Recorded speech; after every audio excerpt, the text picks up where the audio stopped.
আসসালামু আলাইকুম ওয়া রাহমাতুল্লাহি ওয়া বারাকাতুহু।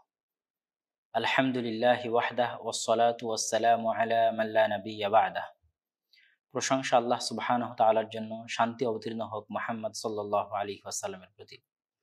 আল ইতিসাম টিভির সম্মানিত দর্শক মণ্ডলী, আপনারা অবগত আছেন গত অর্ধ শতাব্দীরও বেশি কাল ধরে ফিলিস্তিনের মাজলুম মুসলমানদের উপর ইসরায়েলের জায়নিস্ট ইহুদিবাদী কর্তৃক নির্যাতন, জুলুম, অত্যাচারের যে স্টিম রোলার চলে আসতেছে তা দিন দিন কমা তো বহুদূরের কথা, বরং বাড়তেই আছে। কিছুদিন পূর্বে শেখ আল জার্রাহ, যেটি পশ্চিম তীরের একটি অঞ্চল, বাইতুল মুকাদ্দাস থেকে অনতি দূরে, সেখানের একজন স্থানীয় মুসলিম ফিলিস্তিনি বাসিন্দার বাড়ি নিয়ে সেটেলার ইহুদিদের সাথে যে গণ্ডগোল তৈরি হয় তার পরিপ্রেক্ষিতে গাজার ওপর ইসরায়েলি সন্ত্রাসীদের ভয়ঙ্কর স্মরণকালের ভয়াবহ হামলার যে দৃশ্য পৃথিবীবাসী দেখে এসেছে, তার পরিপ্রেক্ষিতে আমরা আমাদের আজকের আলোচনায় প্রথম পর্বে বাইতুল মুকাদ্দাস, জেরুজালেম, ফিলিস্তিনের কিছু ইতিহাস টানার চেষ্টা করব ইনশাআল্লাহুল আজিজ। আজকের প্রথম পর্বে ইব্রাহিম আলাইহিস সালাতু ওয়াস সালাম থেকে নিয়ে মুহাম্মদ সাল্লাল্লাহু আলাইহি ওয়াসাল্লাম পর্যন্ত জেরুজালেম বা বাইতুল মুকাদ্দাসের ইতিহাস ডকুমেন্টারি আকারে আপনাদের সামনে পেশ করার চেষ্টা করব ইনশাআল্লাহ। প্রথমত আল্লাহ সুবহানাহু ওয়া তাআলা পবিত্র কোরআনে বলেছেন, আউয়ালু বাইতিন উদিআ লিন-নাস, পৃথিবীর বুকে সর্বপ্রথম যে বাড়িটি, ইবাদতের যে ঘরটি মানুষের জন্য তৈরি করা হয়েছে তা মক্কায়, বিবাখ্যাতা মক্কায়, সেটি হচ্ছে বাইতুল্লাহ বা কাবা। তার ঠিক 40 বছর পর বাইতুল মুকাদ্দাস নির্মিত হয়। আবু যার গিফারি রাদিয়াল্লাহু তাআলা আনহু থেকে বর্ণিত, তিনি বলেন, আমি রাসূল সাল্লাল্লাহু আলাইহি ওয়াসাল্লামকে জিজ্ঞেস করলাম, আইয়ু মসজিদিন উদিআ ফিল আরদি আউয়াল, পৃথিবীতে সর্বপ্রথম কোন মসজিদটি নির্মিত হয়েছে? রাসূল সাল্লাল্লাহু আলাইহি ওয়াসাল্লাম বললেন, আল মসজিদুল হারাম, তথা মক্কার বাইতুল্লাহ বা কাবা। আমি জিজ্ঞেস করলাম, সুম্মা আইয়ু, তারপর কোনটি? তিনি বললেন, আল বাইতুল মুকাদ্দাস বা আল আকসা, আল মসজিদুল আকসা তথা মসজিদে আকসা। আমি জিজ্ঞেস করলাম, কাম বাইনাহুম, এই দুটির মধ্যে পার্থক্য কত বছরের? রাসূল সাল্লাল্লাহু আলাইহি ওয়াসাল্লাম বললেন, আরবাউনা সানাহ, 40 বছরের পার্থক্য।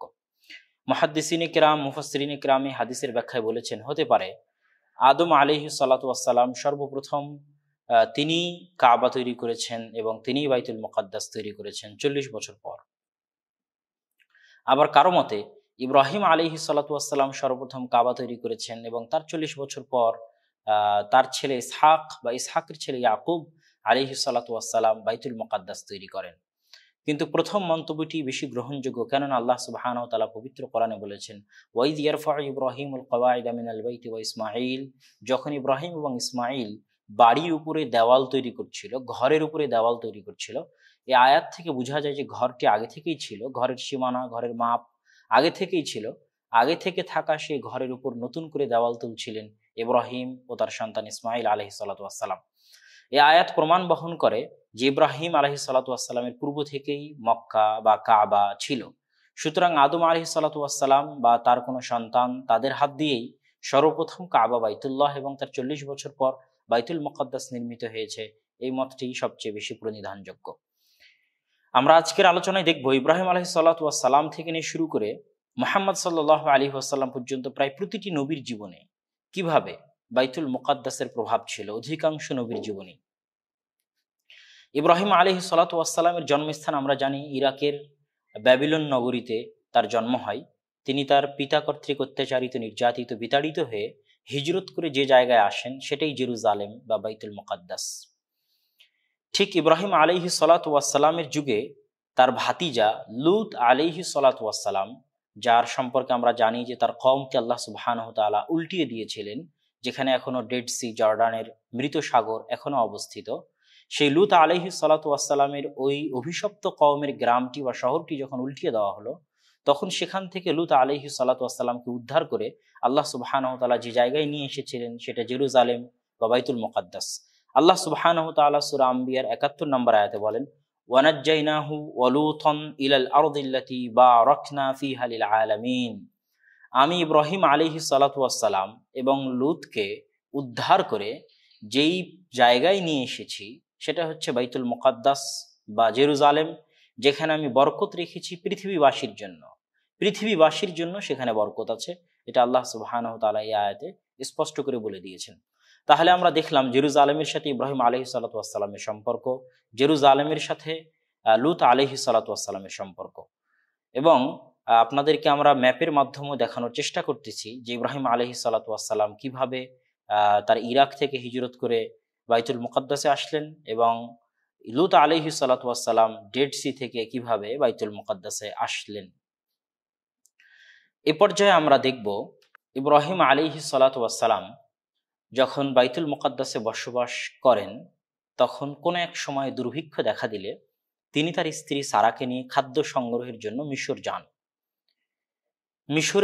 মিশরে তৎকালীন জালেম বাদশার সাথে তার স্ত্রীর যে ঘটনা আমাদের মাঝে প্রসিদ্ধ আছে, সেই ঘটনা সংঘটিত হয়, যা আমরা সকলেই জানি। সেখানে সেই ঘটনার পর ইব্রাহিম আলাইহিস সালাতু ওয়াস সালাম হাজেরা আলাইহিস সালাতু ওয়াস সালামকে উপঢৌকন হিসেবে নিয়ে পুনরায় বাইতুল মুকাদ্দাস বা জেরুজালেমে ফেরত আসেন।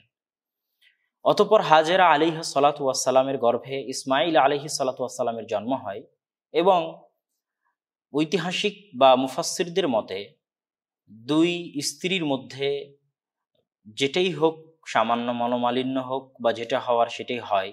অতঃপর আল্লাহ সুবহানাহু ওয়া তাআলার নির্দেশে ইব্রাহিম আলাইহিস সালাতু ওয়াস সালাম তার দ্বিতীয় স্ত্রী এবং তার সন্তান ইসমাইল আলাইহিস সালাতু ওয়াস সালামকে কাবাহ বা বাইতুল্লাহ মক্কার পাশে রেখে আসেন। উল্লেখ্য যে এখান থেকেই বাইতুল মুকাদ্দাসের সাথে কাবার সম্পর্ক শুরু। নবী ইব্রাহিম আলাইহিস সালাতু ওয়াস সালাম নিজে এক স্ত্রীকে নিয়ে বাইতুল মুকাদ্দাস বা জেরুজালেমে থাকতেছেন, আর এক স্ত্রীকে তিনি কাবা বা বাইতুল্লাহ রেখে আসতেছেন। এবং এই সম্পর্ক শুধু একদিনের নয়, বরং স্বয়ং ইব্রাহিম আলাইহিস সালাতু ওয়াস সালাম বাইতুল মুকাদ্দাস বা জেরুজালেম থেকে বাইতুল্লাহ বা কাবায় ৩-৪ বারের মতো যাতায়াত বা সফর করেছেন। কখনো সন্তানকে রাখতে গেছেন, কখনো সন্তানকে জবেহ করতে গেছেন, কখনো তিনি কাবাহ নির্মাণ করতে গেছেন। এইভাবে বাইতুল মুকাদ্দাসের সাথে কাবা ঘরের স্থায়ী যোগসূত্র ইব্রাহিম আলাইহিস সালাতু ওয়াস সালামের মাধ্যমে স্থাপিত হয়। এবার আমরা আসি ইব্রাহিম আলাইহিস সালাতু ওয়াস সালামের সন্তানদের জীবনে জেরুজালেমের প্রভাব। ইব্রাহিম আলাইহিস সালাতু ওয়াস সালামের প্রথম স্ত্রীর গর্ভে, সারা আলাইহিস সালাতু ওয়াস সালামের গর্ভে ইসহাক আলাইহিস সালাতু ওয়াস সালামের জন্ম হয়।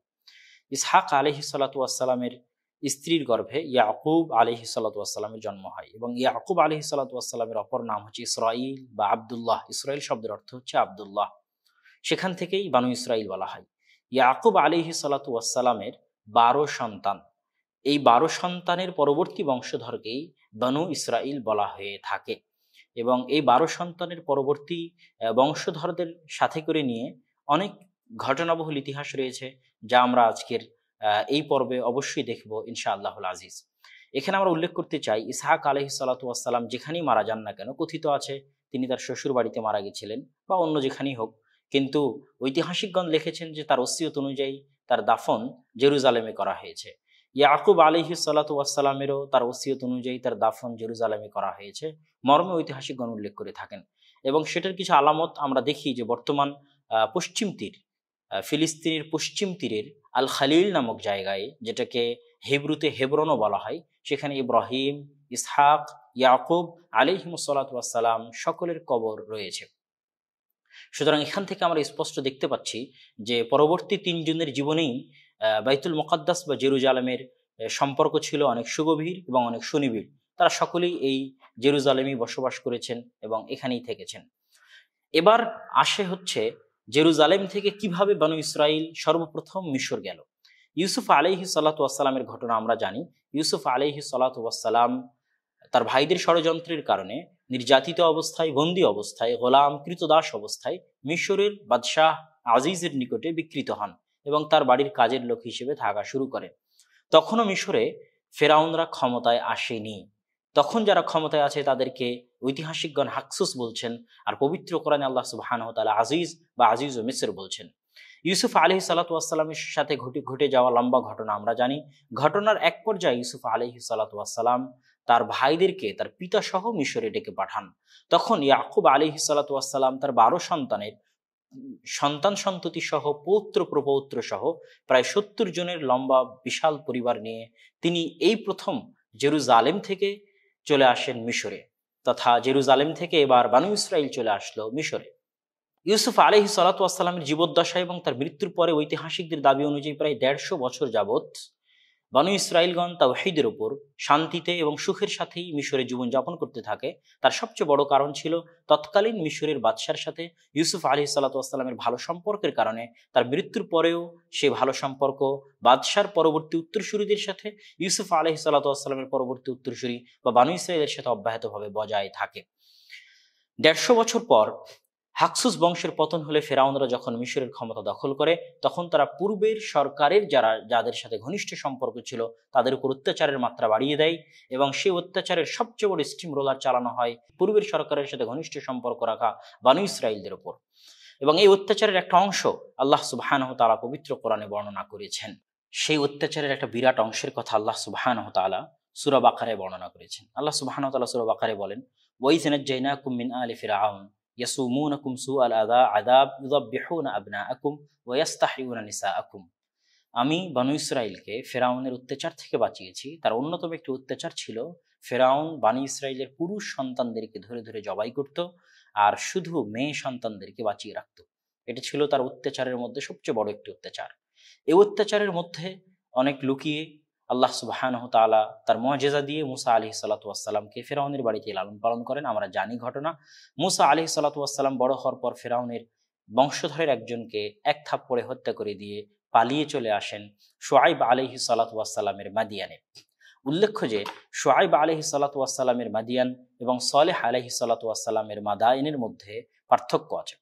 আমরা আপনাদেরকে ম্যাপের মাধ্যমে স্পষ্ট করেছি যে মিশরের কায়রো থেকে মুসা আলাইহিস সালাতু ওয়াস সালাম যেখানে পালিয়ে গেছিলেন, যেটা শুআইব আলাইহিস সালাতু ওয়াস সালামের মাদিয়ান, সেই জায়গাটা আমরা এখানে স্পষ্ট করে আপনাদেরকে ম্যাপে দেখিয়েছি, যেটা সৌদি আরবের তাবুক থেকে অনতি দূরে।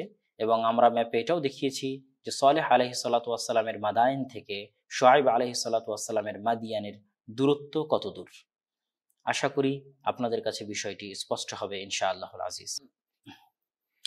মুসা আলাইহিস সালাতু ওয়াস সালাম শুআইব আলাইহিস সালাতু ওয়াস সালামের বাড়িতে দীর্ঘদিন বসবাসের পর তার মেয়েকে বিবাহ করে যখন তিনি পুনরায় মিশরে ফিরে যাচ্ছিলেন, তখন সিনাই মরুভূমির জাবালে তুর নামক পর্বতে আল্লাহ সুবহানাহু ওয়া তাআলার সাথে তার প্রথম কথোপকথন হয়। আমরা আপনাদেরকে ম্যাপে দেখাচ্ছি যে মুসা আলাইহিস সালাতু ওয়াস সালাম যেই মাদিয়ান থেকে সিনাই মরুভূমির উপর দিয়ে মিশরে ফিরে যাচ্ছিলেন, সেখানে কোন জায়গায় তুর পাহাড়টি কোথায় অবস্থিত, জাবালে মুসা কোথায় অবস্থিত, সেটা আমরা আপনাদেরকে ম্যাপে দেখাচ্ছি। এবং ম্যাপে আমরা আপনাদেরকে এটাও দেখিয়েছি যে সেখানে মুসা আলাইহিস সালাতু ওয়াস সালামের কুয়া সত্য মিথ্যা আল্লাহ সুবহানাহু ওয়া তাআলা ভালো জানেন। বর্তমান ঐতিহাসিকদের দাবি অনুযায়ী সেটাও আমরা ম্যাপে আপনাদেরকে চিহ্নিত করার চেষ্টা করেছি। এই জায়গায় মুসা আলাইহিস সালাতু ওয়াস সালামের সর্বপ্রথম কথা, এখানে আপনাদেরকে মনে রাখতে হবে এই সিনাই মরুভূমি, এই তুর পাহাড়ের অনেক কথা আমাদের পরবর্তীতে মুসা আলাইহিস সালাতু ওয়াস সালামের সাথে সংশ্লিষ্ট অবস্থায় আসবে, আমরা দেখতে পাবো। মুসা আলাইহিস সালাতু ওয়াস সালাম ফিরআউনের নিকটে ফিরে গিয়ে দাওয়াতি কাজ করে অত্যাচারিত নির্যাতিত হয়ে ঘটনাক্রমে ঘটনা আপনাদের কাছে পরিষ্কার। যেহেতু আমাদের আজকের বিষয়বস্তু বানু ইসরাইল এবং জেরুজালেম, আমরা এই জন্য বিস্তারিত ঘটনার মধ্যে যাচ্ছি না, শুধু বানু ইসরাইল এবং জেরুজালেম নিয়ে সীমাবদ্ধ থাকার চেষ্টা করছি। মুসা আলাইহিস সালাতু ওয়াস সালাম ফিরআউনের অত্যাচার থেকে পালানোর জন্য বানু ইসরাইলদেরকে নিয়ে পালানোর জন্য রওনা দেন। কিন্তু আমরা অনেকেই জানি না যে মুসা আলাইহিস সালাতু ওয়াস সালাম আসলে পালিয়ে কোথায় যাচ্ছিলেন। এবং অনেকের মনে প্রশ্ন জাগে যে মুসা আলাইহিস সালাতু ওয়াস সালাম পালালেন, ফিরআউন ডুবে গেল, তিনি কেন পুনরায় মিশরে ফিরে গিয়ে মিশরের এই বিশাল সাম্রাজ্য দখল করলেন না? যদি আমরা জানতাম যে আসলে মুসা আলাইহিস সালাতু ওয়াস সালাম কোথায় পালাচ্ছেন, কেন পালাচ্ছেন, তাহলে আমাদের মনে এই প্রশ্ন আসতো না। আসলে মুসা আলাইহিস সালাতু ওয়াস সালাম আজ থেকে 450 বছর আগে 450 বছর আগে তার বাপ দাদা ইউসুফ, ইসহাক, ইয়াকুব, ইব্রাহিম আলাইহিমুস সালাতু ওয়াস সালাম তারা যে পবিত্র ভূমিতে থাকতেন, লূত আলাইহিস সালাতু ওয়াস সালাম যে পবিত্র ভূমিতে থাকতেন, সেই জেরুজালেমে, যে জেরুজালেম তাদের পিতামাতার আদি ভিটা, যে জেরুজালেম থেকে আজ 450 বছর পূর্বে তারা তার পিতার সাথে মিশরে এসেছিল, ইয়াকুব আলাইহিস সালাতু ওয়াস সালামের সাথে 70 জনের সদস্য নিয়ে মিশরে এসেছিল, সেই 450 বছর আগের আদি ভিটায় তারা ফিরে যাওয়ার জন্য মূলত রওনা দেয়। সেই পবিত্র ভূমিতে ফিরে যাওয়ার জন্য মূলত রওনা দেয়। সেই পবিত্র বাইতুল মুকাদ্দাস জেরুজালেমে ফিরে যাওয়ার জন্য মূলত তারা রওনা দেয়। এই জন্য ফিরে মিশরে যাওয়ার তো কোনো প্রশ্নই আসে না। বরং আমরা দেখব মুসা আলাইহিস সালাতু ওয়াস সালামের জেরুজালেমে যাওয়ার আগ্রহ কতটা উদাগ্র, কতটা দৃঢ় এবং আহ, উম, কতটা তিনি আশায় বুক বেঁধেছিলেন জেরুজালেমে প্রবেশ করার জন্য। আমরা আপনাদেরকে ম্যাপে দেখাচ্ছি যে মুসা আলাইহিস সালাতু ওয়াস সালাম মিশরের থেকে বের হয়ে তিনি লোহিত সাগর অতিক্রম করে সিনাই মরুভূমিতে প্রবেশ করলেন। এই লোহিত সাগরেই ফেরাউনের মৃত্যু হয় এবং ফেরাউন ডুবে যায়। এখন আপনারা পবিত্র কোরআনে বানু ইসরাইলের সাথে সংঘটিত যত ঘটনা, যত কিস্সা, তাদের নিমক হারামি বলেন, অকৃতজ্ঞতা বলেন, তাদের আল্লাহ সুবহানাহু তাআলার সাথে শঠতা, ধোঁকাবাজির যত ঘটনা আছে সবগুলোই সিনাই মরুভূমিতে সংঘটিত হওয়া। আমরা সিনাই মরুভূমিটি আপনাদেরকে আলাদাভাবে চিহ্নিত করে দিয়েছি ম্যাপের মধ্যে, এবং তুর পাহাড়কেও আমরা ম্যাপের মধ্যে আলাদাভাবে চিহ্নিত করে দিয়েছি। আশা করি বিষয়টি আপনাদের কাছে পরিষ্কার হবে। এবার আমরা দেখব যে এই সিনাই মরুভূমিতে বা এই তুর পাহাড়ের নিকটবর্তী অঞ্চলগুলোতে মুসা আলাইহিস সালাতু ওয়াস সালাম এবং তার সম্প্রদায় বানু ইসরাইলের সাথে কি কি সংঘটিত হয়। প্রথমত আল্লাহ সুবহানাহু তাআলা সূরা আরাফের মধ্যে স্পষ্ট করেছেন যে ফান্তাকামনা মিনহুম ফাআগরাকনাহুম ফিল ইয়াম্মি, আমি প্রতিশোধ নিয়েছি এবং তাদেরকে সমুদ্রে ডুবিয়ে হত্যা করেছি। অতঃপর এই দুর্বল কওমকে ওয়াওরাসনাল কওমাল্লাযীনা কানু ইসতাদআফুন, এই দুর্বল কওমকে পবিত্র জায়গার মালিক করে দিয়েছি। কিন্তু পানিতে ডুবার পর থেকে নিয়ে পবিত্র জায়গার মালিক হওয়া পর্যন্ত মাঝামাঝি যে সময়টা, এই সময় কি কি ঘটতেছে সেটাও আল্লাহ সুবহানাহু ওয়া তাআলা বিস্তারিত বলেছেন। যেই কওমকে আল্লাহ সুবহানাহু ওয়া তাআলা 350 বছরের অত্যাচার থেকে মুক্তি দিয়ে তাদের অত্যাচারীকে তাদের চোখের সামনে পানিতে ডুবিয়ে হত্যা করলেন, সেই কওম লোহিত সাগর অতিক্রম করে সিনাই মরুভূমিতে পা দেওয়া মাত্রই শিরকের প্রস্তাব দিয়ে বসলো। তাদের প্রথম প্রস্তাব হচ্ছে মূর্তি পূজার আবদার। আল্লাহ সুবহানাহু তাআলা পবিত্র কোরআন মাজিদে তাদের সেই ঘটনা বর্ণনা করেছেন। ওয়াজাওয়াজনা বিবানি ইসরাঈল আল বাহরা, বানু ইসরাইলকে যখন আমি সমুদ্র অতিক্রম করলাম, ফাআতাউ আলা কওমি ইয়াকুফুনা আলা আসনাম, তারা এমন একটি কওম জাতির কাছে আসলো যারা মূর্তি পূজা করে। তখন বানু ইসরাইল মুসাকে বলল, ইয়া মুসা ইজআল লানা ইলাহান কামা লাহুম আলিহা, হে মুসা আমাদের জন্য একটি ইলাহ বানিয়ে দাও যেমন তাদের জন্য ইলাহ রয়েছে। দেখেন কত অকৃতজ্ঞ কওম, যারা এক্ষুনি আল্লাহর রহমত প্রাপ্ত হয়েছে, তারা আল্লাহর রহমতের শুকরিয়া আদায় না করে আল্লাহর সাথে শিরকের প্রস্তাব দিচ্ছে। ওয়াল ইয়াযু বিল্লাহ। 2 নম্বর যে অপরাধটি তারা করে বসলো সেটা হচ্ছে গোবৎস পূজা। আল্লাহ সুবহানাহু ওয়া তাআলা তুর পাহাড়ে মুসা আলাইহিস সালাতু ওয়াস সালামকে ইবাদতের জন্য 40 দিনের জন্য ডেকে পাঠান। ওয়াইদ ওয়া'আদনা মুসা 40 লাইলা, যখন আমরা মুসাকে ডেকে পাঠাই ওয়াদা অনুযায়ী 40 দিনের জন্য, এই 40 দিন যে মুসা আলাইহিস সালাতু ওয়াস সালাম ইবাদতের জন্য গেলেন, এই 40 দিনের শেষ দিন মুফাসসিরিন ইকরামের দাবি অনুযায়ী দিলহজ মাসের প্রথম 10 দিন হচ্ছে 40 দিনের শেষ 10 দিন। মুসা আলাইহিস সালাতু ওয়াস সালাম ইবাদত শেষে যখন তার কওমের নিকটে ফিরে আসেন, তখন তিনি দেখেন তার কওম একটি গরুর মূর্তি বানিয়ে, গোবৎসের মূর্তি বানিয়ে তার পূজা শুরু করেছে, যেটির বর্ণনা আল্লাহ সুবহানাহু ওয়া তাআলা সূরা বাকারার 52 নম্বর আয়াতে 53 নম্বর আয়াতে দিয়েছেন। ওয়াইদ ক্বালা মূসা লিকওমিহি ইয়া কওমি আন্নাকুম যালামতুম আনফুসাকুম বিইত্তিখাযিকুমুল ইজল, হে আমার কওম তোমরা অত্যাচার করেছো নিজেদের উপরে গোবৎস পূজার মাধ্যমে, অতএব তোমরা পরস্পরকে হত্যা করো, এটাই তোমাদের জন্য শাস্তি, এবং তোমরা আল্লাহ সুবহানাহু ওয়া তাআলার নিকটে তওবা করো। আল্লাহ সুবহানাহু ওয়া তাআলা তাদের তওবা গ্রহণ করলেন। তারপরে মুসা আলাইহিস সালাতু ওয়াস সালাম তুর পাহাড় থেকে আল্লাহ সুবহানাহু ওয়া তাআলার নিকট থেকে তাওরাত প্রাপ্ত হয়ে, যেটা সূরা আরাফে 144 এবং 145 নম্বর আয়াতে আল্লাহ সুবহানাহু ওয়া তাআলা বর্ণনা করেছেন, ওয়া কাতাবনা লাহু ফিল আলওয়াহ মিন কুল্লি শাই, আল্লাহ সুবহানাহু ওয়া তাআলা লিখিত আকারে কাষ্ঠ ফলকের মাধ্যমে মুসা আলাইহিস সালাতু ওয়াস সালামের নিকটে যে তাওরাত পাঠান, সেই তাওরাত নিয়ে মুসা আলাইহিস সালাতু ওয়াস সালাম জাতির কাছে ফিরে আসেন। কিন্তু তার জাতি সেই তাওরাতের উপর বিশ্বাস স্থাপন করতে চায় না। তখন আল্লাহ সুবহানাহু ওয়া তাআলা তুর পাহাড়কে তাদের উপর তুলে ধরেন, যেটার কথা আল্লাহ সুবহানাহু ওয়া তাআলা বর্ণনা করেছেন পবিত্র কোরআনে, ওয়াইদ আখাযনা মিসাকাকুম ওয়া রাফা'না ফাওকাকুম তুর, যখন আমি তাদের উপর তুর পাহাড়কে তুলে ধরলাম এবং তাদের নিকট থেকে ওয়াদা নিলাম। এই তুর পাহাড় তুলে ধরার পরেও, তাদের নিকট থেকে ওয়াদা নেওয়ার পরেও তারা আল্লাহ সুবহানাহু ওয়া তাআলার তাওরাতে বিশ্বাস স্থাপন করতে চাইল না, বরং তারা আল্লাহ সুবহানাহু ওয়া তাআলাকে দেখার জিদ ধরে বসলো, যেটার কথা আল্লাহ সুবহানাহু ওয়া তাআলা পবিত্র কোরআনে বর্ণনা করেছেন। সূরা বাকারার 55 নম্বর আয়াতে আল্লাহ সুবহানাহু ওয়া তাআলা বলেন, ওয়াইদ কুলতুম ইয়া মুসা লান নু'মিনা লাকা হাত্তা নারাল্লাহ জাহরা, হে মুসা আমরা তোমার প্রতি ঈমান আনবো না বা তোমার আনিত কিতাবের প্রতি ঈমান আনবো না যতক্ষণ না আমরা দেখতে পাবো তোমার প্রতিপালককে স্বচক্ষে। তখন মুসা আলাইহিস সালাতু ওয়াস সালাম বানু ইসরাইলের 70 জন বড় বড় ব্যক্তিকে নিয়ে তুর পাহাড়ে চলে গেলেন আল্লাহ সুবহানাহু ওয়া তাআলাকে দেখানোর জন্য। তখন আল্লাহ সুবহানাহু ওয়া তাআলার যে তাজাল্লি জমিনের উপর পড়েছিল, সেই তাজাল্লিতে তারা অজ্ঞান হয়ে যায়। তখন মুসা আলাইহিস সালাতু ওয়াস সালাম আল্লাহর নিকটে দোয়া করেন যে, হে আল্লাহ তারা যদি মারা যায় আমি আমার কওমের নিকটে ফিরে গিয়ে কি জবাব দিব। অতএব আপনি তাদেরকে জীবিত করে দিন। আল্লাহ সুবহানাহু ওয়া তাআলা পবিত্র কোরআনে সূরা বাকারায় সেটার বর্ণনা দিয়েছেন, সুম্মা বাআসনাকুম মিন বাদি মাউতিকুম, অতঃপর তোমাদের মৃত্যুর পর আমি পুনরায় তোমাদেরকে জীবিত করে দিই। এবং জীবিত করে দেওয়ার পর মুসা আলাইহিস সালাতু ওয়াস সালাম তাদেরকে নিয়ে ফেরত আসেন তার সম্প্রদায়ের নিকটে। এবার মহান আল্লাহ সুবহানাহু ওয়া তাআলা এই বনু ইসরাইলকে, অকৃতজ্ঞ জাতিকে বাইতুল মুকাদ্দাস জয় করার নির্দেশ দান করেন। এখনো সবকিছু ঘটতেছে সিনাই মরুভূমিতে। আমরা আপনাদেরকে মানচিত্রে দেখিয়েছি যে সিনাই মরুভূমি জেরুজালেম থেকে কত দূরে। ইসরাইল এবং মিশরের সীমান্তবর্তী অঞ্চল হচ্ছে সিনাই মরুভূমি। এখনো মুসা আলাইহিস সালাম তার কওমকে নিয়ে জেরুজালেম বা বাইতুল মুকাদ্দাসে প্রবেশ করতে পারেননি। এবার আল্লাহ সুবহানাহু ওয়া তাআলা জিহাদের নির্দেশ দিলেন বাইতুল মুকাদ্দাস জয় করার জন্য।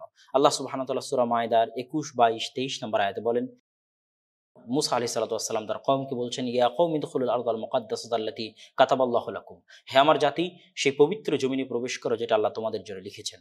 তখন বনু ইসরাইল, অকৃতজ্ঞ বনু ইসরাইল মুসা আলাইহিস সালাতু ওয়াস সালামকে বলে, ইয়া মুসা ইন্না ফিহা কওমান জাব্বারিন, হে মুসা, সেখানে অত্যাচারী নিষ্ঠুর জাতি রয়েছে। ইন্না লান নাদখুলাহা, আমরা কখনো সেখানে প্রবেশ করব না, হাত্তা ইয়াখরুজু মিনহা, যতক্ষণ না তারা সেখান থেকে বের হয়ে যায়।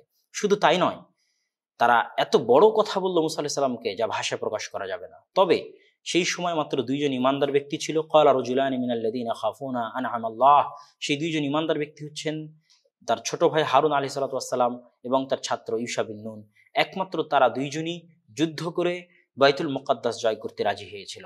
অন্যদিকে অকৃতজ্ঞ বানু ইসরাইল বলল, হে মুসা ইন্না লান নাদখুলাহা আবাদা, যতক্ষণই অত্যাচারী জাতি আমালেকা গোত্র, অত্যাচারী বিশাল দেহের অধিকারী আমালেকা গোত্র এই জেরুজালেমে থাকবে, ততক্ষণ আমরা সেখানে প্রবেশ করব না, বরং তুমি আর তোমার প্রতিপালক যাও। ফাযহাব আনতা ওয়া রাব্বুকা, তুমি এবং তোমার প্রতিপালক যাও। ফাকাতিলা, হে মুসা, তুমি আর তোমার রব গিয়ে যুদ্ধ করো, আমরা যুদ্ধ করতে পারবো না। কল্পনা করতে পারেন কত অকৃতজ্ঞ জাতি, যাদের উপর আল্লাহর এত দয়া আপনারা দেখে আসতেছেন, সেই জাতি একটা সামান্য নির্দেশ মানতে চাচ্ছে না। বাইতুল মুকাদ্দাস বিজয় করার জন্য জিহাদ, সেই জিহাদে অংশগ্রহণ করতে চাচ্ছে না।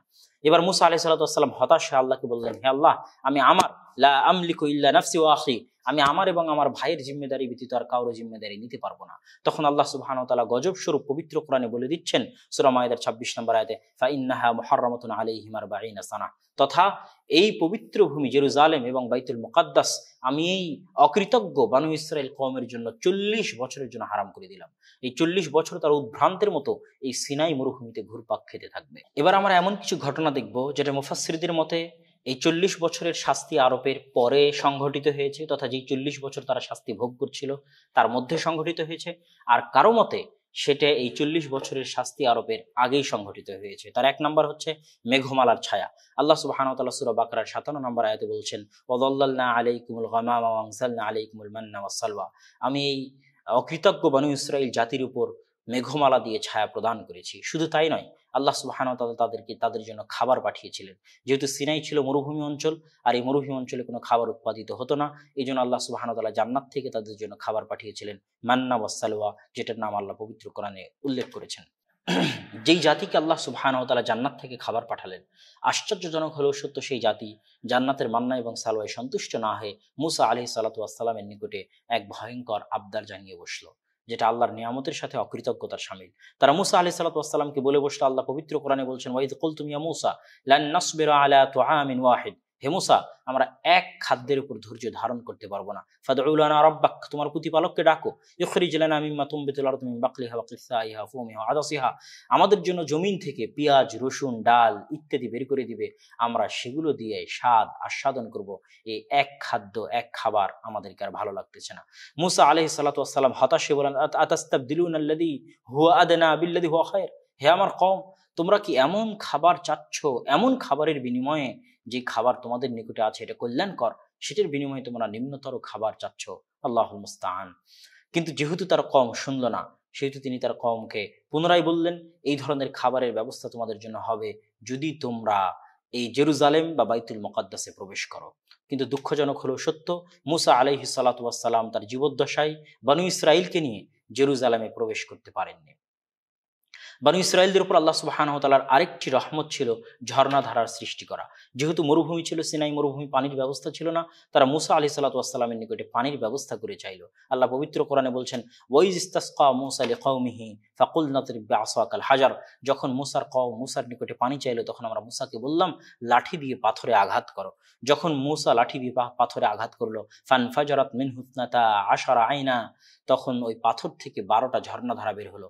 ওই যে 450 বছর আগে ইয়াকুব আলাইহিস সালাতু ওয়াস সালামের 12 সন্তানের 70 জন পরিবারের সদস্য নিয়ে হিজরত করেছিলেন, ওই 12 সন্তানের 12 বংশ, ওই 12 বংশের জন্য 12টা ঝর্ণা তৈরি হলো। আপনাদের অবগতিতে আছে, যখন মুসা আলাইহিস সালাতু ওয়াস সালাম লোহিত সাগর অতিক্রম করেন, তখন তিনি লাঠি দিয়ে বাড়ি দিয়ে যে রাস্তা তৈরি করেছিলেন, তখন 12টা রাস্তা তৈরি হয়েছিল তার 12 গোত্রের জন্য। ইয়াকুব আলাইহিস সালামের 12 সন্তানের 12 গোত্রের জন্য আল্লাহ সুবহানাহু ওয়া তাআলা 12টা রাস্তা তৈরি করে দিয়েছিলেন। ঠিক তেমনি তাদের জন্য 12টি ঝর্ণাধারার ব্যবস্থা করে দিলেন। এত কিছুর পরেও মুসা আলাইহিস সালাতু ওয়াস সালাম তার কওমকে সাথে করে নিয়ে তার কওমকে বাইতুল মুকাদ্দাস জয়ের জন্য, যুদ্ধ করার জন্য রাজি করাতে পারেননি। এমতো অবস্থায় যখন তার মৃত্যু চলে আসে, তখন মুসা আলাইহিস সালাতু ওয়াস সালাম আল্লাহর নিকটে একটি আবদার জানান। মুসা আলাইহিস সালাতু ওয়াস সালাম আল্লাহ সুবহানাহু ওয়া তাআলার নিকটে চান, ফাসাআলাল্লাহ আন ইউদনিয়াহু মিনাল আরদিল মুকাদ্দাসাহ রামিয়াতান বিহাজরিন, যে আল্লাহ সুবহানাহু ওয়া তাআলা যেন তার মৃত্যুটা বাইতুল মুকাদ্দাস বা জেরুজালেমের একটা ঢিল নিক্ষেপ করলে যতটুকু দূরত্ব হয়, এইরকম দূরত্বের মতো জায়গায় নিয়ে গিয়ে যেন আল্লাহ সুবহানাহু ওয়া তাআলা তার মৃত্যু দান করেন, এবং সেখানে যেন আল্লাহ সুবহানাহু ওয়া তাআলা তার দাফনের ব্যবস্থা করে দেন। কল্পনা করেন, আমরা কিন্তু এই ভিডিওতে আপনাদেরকে দেখাতে চাচ্ছি জেরুজালেম বা বাইতুল মুকাদ্দাসের সাথে নবীগণের সম্পর্ক। দেখেন, মুসা আলাইহিস সালাতু ওয়াস সালাম মিশর থেকে পালিয়ে আসলেন শুধু এই জেরুজালেমে প্রবেশ করার জন্য। তিনি মিশরের ফেরাউন ডুবে যাওয়ার পরও মিশরে ফিরে যাননি শুধু এই জেরুজালেমে প্রবেশ করার জন্য। তিনি তার কওমকে নিয়ে জেহাদের ইচ্ছা পোষণ করেছিলেন এই জেরুজালেম জয় করার জন্য, কিন্তু তার কওমের মুনাফিকির কারণে তিনি জেরুজালেম জয় করতে পারেননি।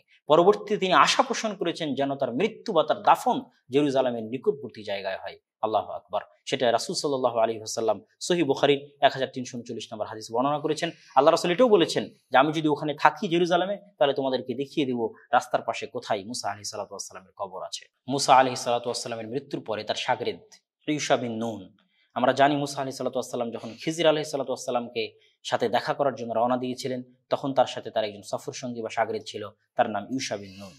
ইউশা বিন নুনের নেতৃত্বে মুসা আলাইহিস সালাতু ওয়াস সালামের মৃত্যুর পরে ইউশা বিন নুনের নেতৃত্বে বনী ইসরাইল বাইতুল মুকাদ্দাস বা জেরুজালেম বিজয় করে বা বিজয় অর্জন করে।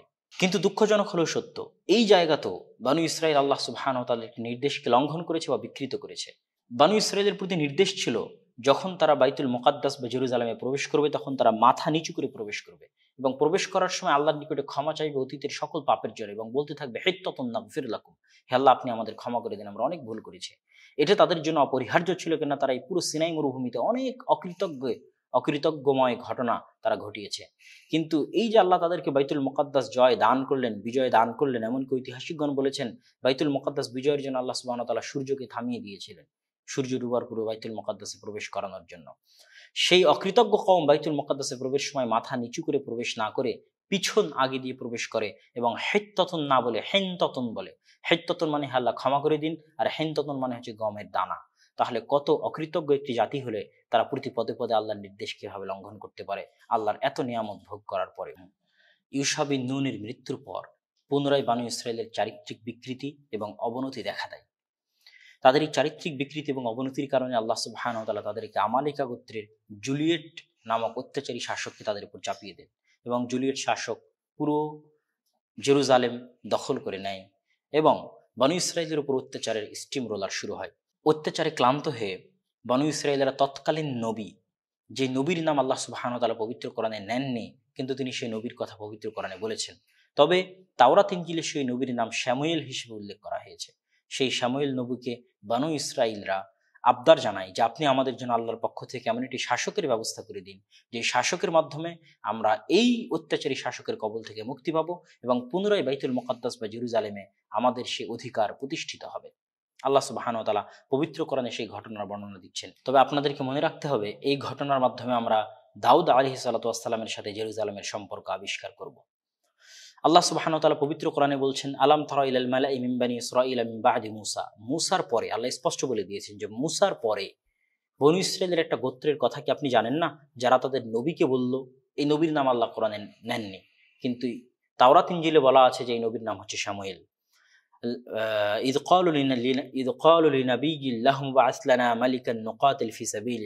যখন তারা তাদের নবীকে বলল যে আপনি আমাদের জন্য এমন একটি শাসকের ব্যবস্থা করে দিন যে শাসকের সাথে আমরা আল্লাহ সুবহানাহু ওয়া তাআলার জন্য আল্লাহ সুবহানাহু ওয়া তাআলার রাস্তায় যুদ্ধ করব এবং বাইতুল মুকাদ্দাস বা জেরুজালেমকে মুক্ত করব। এই অকৃতজ্ঞ কওমের কথা নবী খুব ভালোভাবে জানতেন। নবীর এই কথার উত্তরে বানু ইসরায়েলরা বলল, আমরা কেন জিহাদ করব না বা কিতাল করব না, যেখানে আমরা আমাদের বাড়িঘর থেকে বিতাড়িত হয়েছি, অত্যাচারিত, নির্যাতিত হয়েছি। তারপর আল্লাহ সুবহানাহু ওয়া তাআলা বলছেন যে যখন তাদের উপর সত্যিকারী জিহাদের নির্দেশ জারি করা হলো বাইতুল মুকাদ্দাস জয় করার জন্য, তখন তাদের অধিকাংশ মানুষই মুখ ফিরিয়ে নিল, তথা তাদের চরিত্রের আসল রূপটা ফুটে উঠল, তাদের সত্যিকার বাস্তবতাটা ফুটে উঠল। তারপরেও আল্লাহ সুবহানাহু ওয়া তাআলা তাদের জন্য তলুতকে বাদশাহ হিসেবে পাঠালেন। তখন তাদের নবী তাদেরকে বলল যে আল্লাহ সুবহানাহু ওয়া তাআলা তোমাদের জন্য তলুতকে বাদশাহ হিসেবে পাঠিয়েছেন। তখন বানু ইসরায়েলরা উত্তরে বলল যে কিভাবে সে বাদশাহ হতে পারে, ওয়ানাহনু আহাক্কু বিল মুলকি মিনহু, বরং আমরা তার চাইতে বাদশাহ হওয়ার বেশি যোগ্য। ওয়ালাম ইউতা সাআতাম মিনাল মাল, অথচ তলুতকে ধন সম্পদের দিক থেকে অতিরিক্ততা বা প্রাধান্য বা ধনাঢ্য করে তৈরি করা হয়নি। তথা তারা বুঝাতে চাচ্ছিল যে যেখানে তলুত ধনী নয় আর আমরা ধনী এবং উঁচু বংশমর্যাদার, সেখানে আমরা রাজা বাদশাহ না হয়ে তলুত কিভাবে রাজা বাদশাহ হয়। উত্তরে আল্লাহ সুবহানাহু ওয়া তাআলা বলছেন যে নবী বললেন, ইন্নাল্লাহা আসতাফাহু আলাইকুম ওয়া যাদাহু বাসতাতান ফিল ইলমি ওয়াল জিসম, আল্লাহ সুবহানাহু ওয়া তাআলা তাকে তোমাদের জন্য চয়ন করেছেন এবং তাকে জ্ঞানে ও শারীরিক ক্ষমতায় তোমাদের চাইতে বেশি কিছু দান করেছেন, সুতরাং সেই তোমাদের রাজা হওয়ার যোগ্য। আল্লাহ সুবহানাহু ওয়া তাআলা রাজা হওয়ার যোগ্যের জন্য শারীরিক সক্ষমতা এবং জ্ঞানকে এখানে মানদণ্ড হিসেবে, মাপকাঠি হিসেবে দাঁড় করিয়েছেন। বানু ইসরায়েলের বিশ্বস্ততা অর্জন করার জন্য তাদের নবী তাদেরকে বলল, যদি তোমরা সত্যি তলুতের আনুগত্য করো, আর তলুত যে হক বাদশাহ, যদি তোমরা তলুতের আনুগত্য করো তাহলে আল্লাহ সুবহানাহু ওয়া তাআলা তোমাদেরকে তাবুত ফিরিয়ে দিবেন। মুফাসসিরিনে কেরাম ব্যাখ্যায় বলেছেন, তাবুত হচ্ছে ওই বাক্স যেই বাক্সে মুসা আলাইহিস সালাতু ওয়াস সালামের লাঠি, মুসা আলাইহিস সালাতু ওয়াস সালামের জামা, যেই 12টি ঝর্ণাধারা প্রবাহিত হয়েছিল সেই পাথর, হারুন আলাইহিস সালাতু ওয়াস সালামের জামা ইত্যাদি কিছু নবুয়তি মুআজিজা ওই বাক্সের মধ্যে ছিল, যেটাকে বানু ইসরায়েলরা বরকতময় মনে করত এবং বিভিন্ন জিহাদে, যুদ্ধের মাঠে তারা সেটাকে সাথে করে নিয়ে যেত। কিন্তু যখন জালেম বাদশাহ জুলিয়েট বাইতুল মুকাদ্দাস বা জেরুজালেম দখল করে, তখন সে তাবুত ছিনিয়ে নিয়ে চলে যায়। তো এই তাবুত ফিরে পাওয়াটাকে বানু ইসরায়েলরা নিজেদের জন্য অনেক বড় কল্যাণের কারণ হিসেবে মনে করত। তখন তাদের নবী তাদেরকে বলল, যদি তলুতের তোমরা অনুসরণ করো, আল্লাহ সুবহানাহু ওয়া তাআলা তোমাদেরকে সেই তাবুত পুনরায় তোমাদের মাঝে ফিরিয়ে দিবে। এবার পিছনেরই প্রেক্ষাপটের পর আমরা দেখব পুনরায় দ্বিতীয় একজন নবীর হাতে বাইতুল মুকাদ্দাসের বিজয় অভিযান, জিহাদ ও কিতালের মাধ্যমে। ইতিপূর্বে আমরা দেখেছি মুসা আলাইহিস সালাতু ওয়াস সালামকে জেরুজালেম বিজয় করার জন্য এবং তার কওমকে জিহাদ বা কিতালের নির্দেশ দেওয়া হয়েছিল, তারা সেটা অমান্য করেছিল। পরবর্তীতে মুসা আলাইহিস সালাতু ওয়াস সালামের মৃত্যুর পরে ইউশা বিন নুনের মাধ্যমে তারা বাইতুল মুকাদ্দাস বিজয় করে। আজ আবার দীর্ঘ কয়েকশো বছর পর আমরা দেখছি যে দাউদ আলাইহিস সালাতু ওয়াস সালামের মাধ্যমে তলুত বাদশার নেতৃত্বে যুদ্ধের মাধ্যমে দ্বিতীয়বার বাইতুল মুকাদ্দাসের বিজয় অভিযান। আল্লাহ সুবহানাহু ওয়া তাআলা এই বিজয় অভিযানের বর্ণনা পবিত্র কোরআনে দিয়েছেন সূরা বাকারার 249, 50, 51 নম্বর আয়াতে। ফালাম্মা ফাসালা তালুত বিল জুনুদি, যখন তলুত তার সৈন্যবাহিনী নিয়ে রওনা দিল, তখন সে বলে, ইন্নাল্লাহা মুবতালিকুম বিনাহার, আল্লাহ সুবহানাহু ওয়া তাআলা তোমাদেরকে পরীক্ষা করতে চান। সামনে একটি নদী আছে, ফামান শারিবা মিন, তোমাদের মধ্যে থেকে যে এই নদীর পানি পান করবে সেই পরীক্ষায় ফেল করবে, আর যে নদীর পানি পান করবে না সেই পরীক্ষায় পাশ করবে। অধিকাংশ বানু ইসরাইল এই পরীক্ষায় ফেল করলো, নদীর পানি পান করে নিল। মুফাসসিরিন কিরাম এবং ঐতিহাসিকগণ বলছেন মাত্র 313 জন বা 300 থেকে সামান্য অধিক ব্যক্তিবর্গ, যারা যেই সংখ্যাটা বদরের যুদ্ধে যেমন ছিল ঠিক অনুরূপ একটি সংখ্যা, অল্প সংখ্যক মানুষ সেই দিন আল্লাহ সুবহানাহু ওয়া তাআলার পরীক্ষায় পাশ করে বিনা পানি পান করে সাঁতরে নদী পার হয়ে দুর্বল, ক্লান্ত, শ্রান্ত, পরিশ্রান্ত অবস্থায় শক্তিশালী জুলিয়েট বাহিনীর বিরুদ্ধে বা জালুত, আল্লাহ সুবহানাহু ওয়া তাআলা পবিত্র কোরআনে বলেছেন, তার বিরুদ্ধে যুদ্ধে অবতীর্ণ হয়। মুসা আলাইহিস সালাতু ওয়াস সালামের সময় যেমন শক্তিশালী আমালেকা গোত্রের বিরুদ্ধে বানু ইসরাইলের যুদ্ধ ছিল একটি অসম যুদ্ধ, আজকে ঠিক মাত্র 300 বা ততোধিক ক্লান্ত পরিশ্রান্ত মানুষের শক্তিশালী জালুত বা জুলিয়েট বাদশার বিরুদ্ধে যুদ্ধ ছিল অসম যুদ্ধ। কিন্তু উভয় অসম যুদ্ধে আল্লাহ সুবহানাহু ওয়া তাআলা বিজয় দান করেন। পবিত্র কোরআনে আল্লাহ সুবহানাহু ওয়া তাআলা বলছেন, ফাহাজামুহুম বিইذনিল্লাহ ওয়া ক্বাতালা দাউদ জালুতা। আল্লাহর অনুমতিতে, আল্লাহ সুবহানাহু ওয়া তাআলার আদেশে বিজয় হয় বাইতুল মুকাদ্দাস জেরুজালেম, এবং দাউদ আলাইহিস সালাতু ওয়াস সালাম নিজে হাতে জালেম বাদশাহ জালুতকে হত্যা করেন। তখন দাউদ আলাইহিস সালাতু ওয়াস সালামের বয়স 20-এর কম অথবা 20-এর আশেপাশে। তখনও তিনি নবী বা বাদশাহ হননি, তিনি তলুতের অধীনে একজন সাধারণ সৈন্য ছিলেন মাত্র। যখন দাউদ আলাইহিস সালাতু ওয়াস সালাম জালুতকে নিজে হাতে হত্যা করলেন, তখন আল্লাহ সুবহানাহু তাআলা তাকে হিকমাহ এবং রাজত্ব দান করলেন। আল্লাহ পবিত্র কোরআনে বলছেন, ওয়া আতাহুল্লাহুল মুলকা ওয়াল হিকমাহ। আল্লাহ সুবহানাহু তাআলা তাকে রাজত্ব এবং হিকমা দান করলেন এবং নবুয়ত দান করলেন। পৃথিবীর ইতিহাসে বাইতুল মুকাদ্দাস বা জেরুজালেম কেন্দ্রিক সবচেয়ে শক্তিশালী যে সাম্রাজ্য গড়ে ওঠে, সেই সাম্রাজ্যের স্থপতি দাউদ আলাইহিস সালাতু ওয়াস সালাম, যেটা রাজধানী বা হেডকোয়ার্টার ছিল বাইতুল মুকাদ্দাস বা জেরুজালেম। সেই সাম্রাজ্য আরো শক্তিশালী রূপ ধারণ করে দাউদ আলাইহিস সালাতু ওয়াস সালামের মৃত্যুর পর তার ছেলে সুলাইমান আলাইহিস সালাতু ওয়াস সালামের সময়। যেই সুলাইমান আলাইহিস সালাতু ওয়াস সালামের অধীনে আল্লাহ সারা পৃথিবীর জিন, পশু, পাখালি, মানুষ সবকিছুকে, এমনকি বাতাসকে পর্যন্ত তার অধীনস্থ করে দিয়েছিলেন। সুতরাং সারা পৃথিবীর সবচেয়ে নবুয়তি ধারায় সবচেয়ে শক্তিশালী রাজত্বের মার্কাজ বা হেডকোয়ার্টার হচ্ছে জেরুজালেম বা বাইতুল মুকাদ্দাস। আল্লাহ সুবহানাহু ওয়া তাআলার নির্দেশে দ্বিতীয়বার দাউদ আলাইহিস সালাতু ওয়াস সালাম বাইতুল মুকাদ্দাস নির্মাণ শুরু করেন। পরবর্তীতে তার ছেলে সেটি পরিপূর্ণ করে, এবং শরীয়তের বিভিন্ন তথ্য থেকে প্রমাণিত যে সুলাইমান আলাইহিস সালাতু ওয়াস সালাম যে বাইতুল মুকাদ্দাস নির্মাণ করেছিলেন, সেখানে জিনদের সশরীরে অংশগ্রহণ ছিল, এবং সারা পৃথিবীর বিভিন্ন জায়গা থেকে বড় বড় পাথর নিয়ে এসে তারা বাইতুল মুকাদ্দাস নির্মাণে অংশগ্রহণ করে। এবং সুলাইমান আলাইহিস সালাতু ওয়াস সালামের মৃত্যু তারা বুঝতে পারেনি যখন সুলাইমান আলাইহিস সালাতু ওয়াস সালাম একটি লাঠিতে হেলান দিয়েছিলেন এবং সেটিতে ঘুণে ধরে, তখন তারা সুলাইমান আলাইহিস সালাতু ওয়াস সালামের মৃত্যু বিষয়ে বুঝতে পারে, যেটার কথা আল্লাহ সুবহানাহু ওয়া তাআলা পবিত্র কোরআনে বলেছেন। সুলাইমান আলাইহিস সালাতু ওয়াস সালামের বাইতুল মুকাদ্দাস নির্মাণকে লক্ষ্য করে রাসূল সাল্লাল্লাহু আলাইহি ওয়াসাল্লামের একটি সহিহ হাদিস আমরা আপনাদেরকে শোনাচ্ছি। রাসূল সাল্লাল্লাহু আলাইহি ওয়াসাল্লাম বলেন, লাম্মা ফারাগা সুলাইমান ইবনে দাউদ, যখন সুলাইমান বিন দাউদ বাইতুল মুকাদ্দাস নির্মাণ শেষ করে, তখন সে আল্লাহ সুবহানাহু ওয়া তাআলার নিকটে 3টি প্রার্থনা করে। তার মধ্যে অন্যতম 2টি প্রার্থনা হচ্ছে, হে আল্লাহ, আজকে আপনি আমাকে যে রাজত্ব দান করেছেন, লা ইয়ামবাগি লিআহাদিন মিন বাদি, এরকম রাজত্ব যেন আপনি আমার পরে আর কাউকে দান না করেন। এই রাজত্বের একক বৈশিষ্ট্যের অধিকারী, এমন রাজত্বের একক বৈশিষ্ট্যের অধিকারী যেন শুধু আমি হয়ে থাকি। তারপরে তিনি আরেকটি দোয়া করেন যে, হে আল্লাহ, যে ব্যক্তি খালেস নিয়তের সাথে এই বাইতুল মুকাদ্দাসে আসবে এবং সালাত আদায় করবে, দোয়া করবে, সে যেন মায়ের পেট থেকে জন্ম নেওয়া নিষ্পাপ শিশুর মতো হয়ে যায়। এই দোয়া সুলাইমান আলাইহিস সালাতু ওয়াস সালাম আল্লাহর নিকটে করেন। সুলাইমান আলাইহিস সালাতু ওয়াস সালামের 3টি দোয়ার প্রথম 2টি তাকে দান করা হয়েছে, আর তৃতীয়টি বিষয়ে রাসূল সাল্লাল্লাহু আলাইহি ওয়াসাল্লাম তথা কেউ বাইতুল মুকাদ্দাসে আল্লাহর সন্তুষ্টির জন্য গেলে এবং সালাত আদায় করলে সে নিষ্পাপ শিশুর মতো হয়ে যাবে। এই দোয়া কবুল হয়েছে কিনা এটা রাসূল নিশ্চিত করেননি, তবে তিনি বলেছেন যে, ওয়ারজু আন ইয়াকুনা ক্বাদ উতিয়া সালিসা, আমি আশা করি যে তৃতীয় দোয়াটিও কবুল হয়ে থাকবে। সুলাইমান আলাইহিস সালাতু ওয়াস সালামের মৃত্যুর পরে বনু ইসরাঈলরা 2 ভাগে বিভক্ত হয়ে যায় এবং তাদের চারিত্রিক ও নৈতিক অধঃপতন ঘটে। আল্লাহ সুবহানাহু তাআলা তাদের চারিত্রিক এবং নৈতিক অধঃপতন ঘটলে তাদের মাঝে অনেক নবী পাঠান তাদেরকে সংশোধনের জন্য। কিন্তু দুঃখজনক হলেও সত্য যে কোনো নবীর সাথেই পরবর্তীতে বনু ইসরাঈলরা আর ভালো ব্যবহার করতে পারেনি। কারোর উপর অত্যাচার করেছে, কাউকে বন্দী করেছে, কাউকে হত্যা করেছে। তার মধ্যে অন্যতম হচ্ছে ইলিয়াস, আলিয়াসা, যুলকিফিল সহ অগণিত নবী।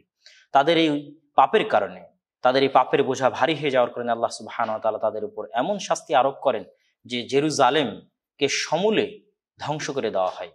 বখতে নাসার নামক ইরাকের এক বাদশাহ জেরুজালেমের উপর আক্রমণ করে পুরো জেরুজালেমকে সমূলে ধ্বংস করে দিয়ে সকল বনী ইসরায়েলকে বন্দী করে নিয়ে ইরাকে চলে যায়। এটা জেরুজালেমের সমূলে ধ্বংস হওয়ার প্রথম ঘটনা। এরপরে আরেকটি ঘটনা আসবে যখন জেরুজালেমকে দ্বিতীয়বার সমূলে ধ্বংস করা হয়েছিল, যেটা আমরা আলোচনা করব ইনশাআল্লাহুল আজিজ। বাদশাহ বখতে নাসরের হাতে বন্দী হওয়ার পর পারস্যদের মাধ্যমে আল্লাহ সুবহানাহু ওয়া তাআলা বনী ইসরায়েলকে মুক্তি দান করেন। পুনরায় বনী ইসরায়েলরা মুক্ত হয়ে ফিরে এসে জেরুজালেম আবাদ করা শুরু করে। পুনরায় আল্লাহ সুবহানাহু ওয়া তাআলা তাদের মাঝে নবী পাঠানোর সিলসিলা বা ধারা শুরু করেন, কিন্তু তারা পুনরায় তাদের মাঝে পাঠানো নবীদের সাথে খারাপ ব্যবহার অব্যাহত রাখে। তার মধ্যে অন্যতম হচ্ছে, এবার তাদের মাঝে পাঠানো নবীদের অন্যতম হচ্ছে জাকারিয়া, ইয়াহইয়া এবং ঈসা আলাইহিস সালাতু ওয়াস সালাম, এবং ঈসা আলাইহিস সালাতু ওয়াস সালামের সম্মানিতা মা মারিয়াম আলাইহিস সালাতু ওয়াস সালামেরও হৃদয় বিদারক ঘটনা এগুলোর সাথে সম্পৃক্ত। এগুলোর বর্ণনা আল্লাহ সুবহানাহু ওয়া তাআলা পবিত্র কোরআনে দিয়েছেন। আল্লাহ সুবহানাহু ওয়া তাআলা সূরা ইমরানের 33, 34, 35, 36, 37 নম্বর আয়াতে বলেন, যখন ইমরানের স্ত্রী বলল, রব্বি ইন্নী নাযারতু লাকা মা ফি বাতনি মুহাররারা, হে আল্লাহ, আমার পেটে যে সন্তান আছে এই সন্তানকে আমি তোমার রাস্তায় ওয়াকফ করে দিলাম। তোমার রাস্তায় মানে বাইতুল মুকাদ্দাসের জন্য ওয়াকফ করে দিলাম। ফালাম্মা ওয়াদাআতহা, যখন তিনি তার সেই সন্তান প্রসব করলেন, তখন তিনি দেখলেন যে তিনি নারী সন্তান বা মেয়ে সন্তান প্রসব করেছেন। আল্লাহ সুবহানাহু ওয়া তাআলার সাথে করা কৃত ওয়াদা পূরণের জন্য তিনি তার সেই মেয়ে সন্তানকেই বাইতুল মুকাদ্দাসের খেদমতের জন্য পাঠিয়ে দেন। বাইতুল মুকাদ্দাসের খাদেমা হিসেবে পাঠিয়ে দেন। তিনি আর কেউ নন, মারিয়াম আলাইহিস সালাতু ওয়াস সালাম। মারিয়াম আলাইহিস সালাতু ওয়াস সালামকে বাইতুল মুকাদ্দাসের খাদেমা করার পর কে তার দায়িত্ব বহন করবে, এই নিয়ে বনী ইসরাঈলদের মধ্যে মতভেদ দেখা দেয়। লটারির মাধ্যমে মারিয়াম আলাইহিস সালাতু ওয়াস সালামের খালু জাকারিয়া আলাইহিস সালাতু ওয়াস সালাম তার দায়িত্ব গ্রহণ করেন। আল্লাহ সুবহানাহু ওয়া তাআলা পবিত্র কোরআনে বলেন, কুল্লামা দাখালা আলাইহা জাকারিয়াল মিহরাব ওয়াজাদা ইনদাহা রিজকা, যখনই জাকারিয়া আলাইহিস সালাতু ওয়াস সালাম তার নিকটে প্রবেশ করতেন, তখনই তিনি দেখতেন যে তার নিকটে অসময়ের ফলমূল। তখন তিনি বলেন, ইয়া মারিয়াম আন্না লাকি হাযা, মারিয়াম, এই অসময়ের ফলমূল কোথায় থেকে? তখন মারিয়াম আলাইহিস সালাতু ওয়াস সালাম বলেন, হিয়া মিন ইনদিল্লাহ, এগুলো সব আল্লাহ সুবহানাহু ওয়া তাআলার পক্ষ থেকে।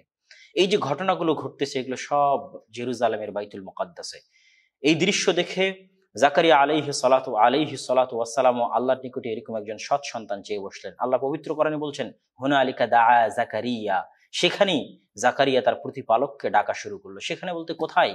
জাকারিয়া আলাইহিস সালাতু ওয়াস সালাম বাইতুল মুকাদ্দাস, জেরুজালেমের বাইতুল মুকাদ্দাসে আল্লাহ সুবহানাহু ওয়া তাআলাকে ডাকলেন। আল্লাহ সুবহানাহু ওয়া তাআলা পবিত্র কোরআনে বলছেন, ফানাদাতুল মালাইকাতু ওয়া হুয়া কায়িমুন ইউসাল্লি ফিল মিহরাব, তখন ফেরেশতারা তাকে ডাক দিয়ে বলল, যখন সে মেহরাবে দাঁড়িয়ে সালাত আদায় করছিল। এই মেহরাব বাইতুল মুকাদ্দাসের মেহরাব, যে আল্লাহ সুবহানাহু ওয়া তাআলা আপনাকে একটি সৎ সন্তানের সুসংবাদ দিচ্ছেন, যার নাম হবে ইয়াহইয়া।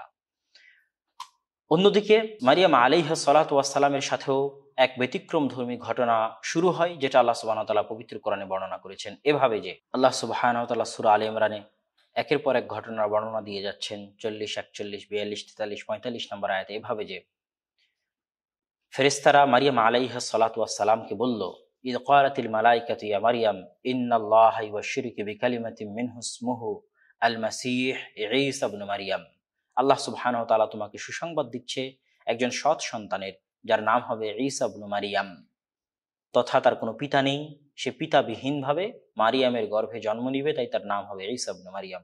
তখন মারিয়াম আলাইহিস সালাতু ওয়াস সালাম আশ্চর্য হয়ে বলছেন যে কিভাবে আমার সন্তান হতে পারে, ওয়ালাম ইয়ামসাসনি বাশার, অথচ আমাকে কোনো পুরুষ মানুষ স্পর্শ করেনি। আল্লাহ সুবহানাহু ওয়া তাআলা উত্তরে বলছেন, আল্লাহ সুবহানাহু ওয়া তাআলা যা চান, যেটা চান, যেভাবে চান তিনি সৃষ্টি করতে পারেন এবং তিনি সৃষ্টি করার উপর ক্ষমতাশীল, তিনি ক্ষমতা রাখেন। এবং আল্লাহ সুবহানাহু ওয়া তাআলা আরো বর্ণনা দিচ্ছেন যে ঈসা আলাইহিস সালাতু ওয়াস সালামের যখন জন্ম হবে, ওয়া ইউকাল্লিমুন নাসা ফিল মাহদি, তখন তিনি শিশু অবস্থাতেই মায়ের কোলে মানুষের সাথে কথা বলবেন, তার মায়ের পবিত্রতার সাক্ষ্য দিবেন। ঘটনা আল্লাহ সুবহানাহু ওয়া তাআলা যেভাবে বললেন সেভাবেই ঘটতে থাকলো। এবং একই সাথে তিনজন নবী, জাকারিয়া, ইয়াহইয়া এবং ঈসা, তিনজন মহান নবীর সাথে বনী ইসরাইল তৎকালীন ইহুদিরা চরম পর্যায়ের খারাপ ব্যবহার করলো। জাকারিয়া এবং ইয়াহইয়া আলাইহিস সালাতু ওয়াস সালামকে করাত দিয়ে চিরে হত্যা করলো এবং ঈসা আলাইহিস সালাতু ওয়াস সালামকে হত্যা করার চেষ্টা করলো। যদিও খ্রিস্টানরা বিশ্বাস করে যে তাকে হত্যা করা হয়েছে, কিন্তু আল্লাহ কোরআনে বলেছেন তাকে তারা হত্যা করতে পারেনি। তিনি ঈসা আলাইহিস সালাতু ওয়াস সালামকে আসমানে জীবিত অবস্থায় উঠিয়ে নিয়েছেন। অন্যদিকে তার মায়ের উপর মিথ্যা অপবাদ দিয়ে পৃথিবীর ইতিহাসের সবচেয়ে বড় মানসিক নির্যাতন এবং মানসিক অত্যাচার সেই বনী ইসরাইলরা অব্যাহত রাখলো। তাদের এই পাপের বোঝা ভারী হয়ে গেলে আল্লাহ সুবহানাহু ওয়া তাআলা তাদেরকে দ্বিতীয়বারের মতো জেরুজালেম থেকে সমূলে ধ্বংস করে দেন।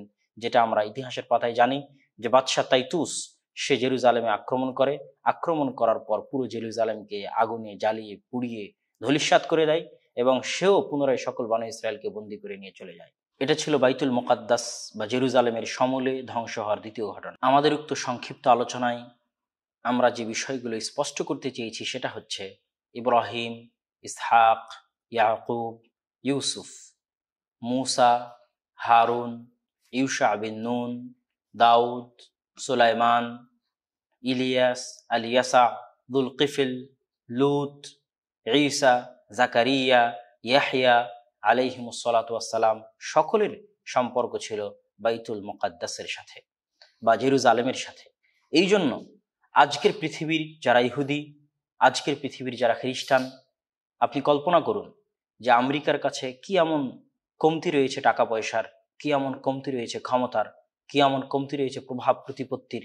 সারা পৃথিবীর সবচেয়ে শক্তিশালী রাষ্ট্র হওয়ার পরও, সুপার পাওয়ার হওয়ার পরও তারা নিজেদেরকে অসম্পূর্ণ মনে করে যদি তাদের হাতে জেরুজালেম না থাকে।